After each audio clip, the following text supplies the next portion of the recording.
আসসালামু আলাইকুম। তারাবির নামাজ নিয়ে গুরুত্বপূর্ণ কিছু কথা। তারাবির নামাজের নিয়ম: ২ রাকাত করে পড়বেন সুন্নত নিয়তে। প্রতি ২ রাকাত পর সালাম ফিরাবেন। সূরা ফাতিহার সাথে ১ বা ১ এর অধিক সূরা মিলিয়ে পড়তে পারেন। ২. তারাবির নামাজের রাকাত। তারাবির নামাজ ৮ রাকাত না ২০ রাকাত এটা নিয়ে বিতর্ক করবেন না।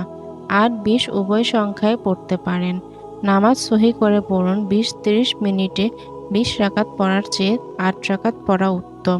সঠিক সময় ও নিয়ম মেনে ২০ রাকাত পড়তে পারলে ২০ রাকাতই পড়ুন। কেউ ৮ রাকাত পড়তে পারলে ৮ রাকাত পড়ুন, কিন্তু বিতর্কে লিপ্ত হয়েন না। বিতর্কে লিপ্ত হওয়ার কথা হাদিসে আসেনি। কোরআনে সুন্দর আমলের কথা বলা হয়েছে, বেশি আমলের কথা নয়।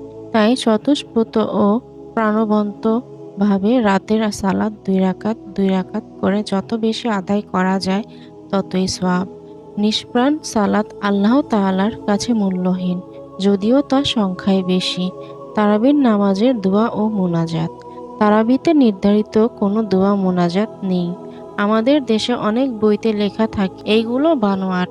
২ থেকে ৪ রাকাত পরপর সালাম ফিরিয়ে কোরআন তেলাওয়াত, জিকির বা কোরআন হাদিসের যেকোনো দোয়া পাঠ করবেন। অন্যান্য নামাজের মতোই মোনাজাত করবেন। প্রচলিত নির্দিষ্ট দোয়া দিয়ে মোনাজাত পড়া বিদআত হবে।